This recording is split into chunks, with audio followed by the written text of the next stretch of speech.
You're watching KSG News Explainer. In this video, we are going to talk about India signing rifle deal with Russia. This is related to GS Paper 2, International Relations. Before we get started, I request you to please turn on the subtitles. The Government of India, in a boost for self-reliance in the defence manufacturing sector in the country, has approved the plan to produce over 5 lakh AK-203 assault rifles at Korwa in Amethi. The deal is worth 5,124 crore rupees. The project will likely be implemented by a special purpose joint venture called Indo-Russian Rifles Private Limited.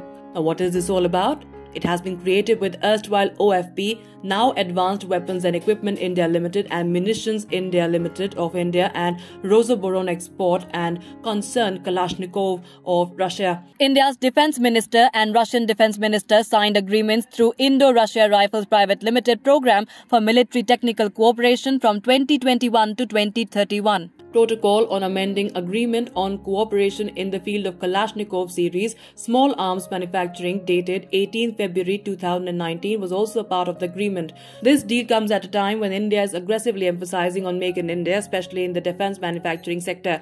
It reflects the ever-increasing paradigm shift in defense acquisition from Buy Global to Make in India. This project will likely provide business opportunities to various MSMEs and other defense industries for the supply of raw materials and components.